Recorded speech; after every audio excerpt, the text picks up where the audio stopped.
test po natin itong 5 minutes ninyong response sa PNP. Nico, hello. Nandito nga ako ngayon sa Araneta, Cubao Station ng LRT2. Tawag po tayo sa 911. Nakikinig po. Ayan, nandyan po yung telepono ni General Torre. Ma'am Nya and Sir Migs, namomonitor ngayon natin yung sinasabi niya, sinasabi ng location ni Nico. Medyo mabilis yan ha, huwag kayo magulat. Nasa tabi mo lang yan Nico, ang mga pulis natin, manggagaling yan lang yan sa Aurora, sa ilalim na ng LRT yan, sa Aurora EDSA. Pupuntahan na ng mga nakamotor dyan. Ang nakamotor na darating sa iyo ay 2 at nakaitim. Tapos may patrol car dyan na darating. Hahanapin ka dyan.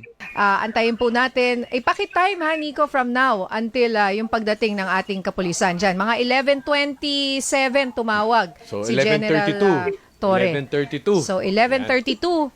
Bago mag 11:32 or 11:32, dapat nandyan na sila. The boy who cried wolf. Yung tatawag sa landline, sa telepono, magsasabi na, uy, Ayan na, 11:29. Oh, Ayan. 11:29. Wow, less than 5 minutes yan ha. Uy, mga kaserbisyo, mga kapamilya, disclaimer po wala po, di po namin alam kung nasaan si Nico. Kanina, hindi natin alam. Oo. Hindi natin alam. Nung nag-report lang po siya, pumasok po siya, dyan lang niya po na sinabi ang kanyang lokasyon. Oo. Yan. Pero yung lokasyon niya kasi medyo matao po talaga, no, General Torre. What about yung mga sabihin na natin sa mas malayo-layong lugar, yung mas Alam mo, mahirap maganda puntahan? niyan, Ma'am Ninya.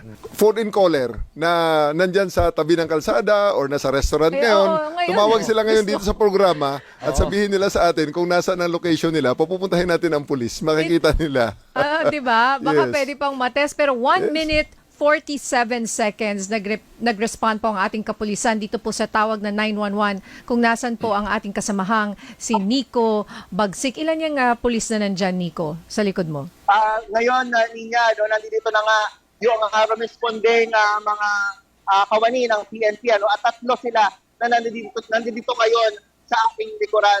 Ang mobile na yan ay nakalagay dyan sa itaas sa crossing ng Aurora, EDSA and Aurora Boulevard. Diyan sa may harap ng ACT Theater. Ngayon, ang mga motor na yan ay paikot-ikot yan para silang mga satellite na umiikot sa kanilang mobile. Yung mobile, iniikutan ng ating mga motorcycles kasi sila yung nagbibigay ng more or expanded police visibility. Pagbigay nung location ni Nico, na itawag natin sa 911 natin, doon sa ating command center, at ang command center natin, nag-broadcast, dinig ng lahat yon.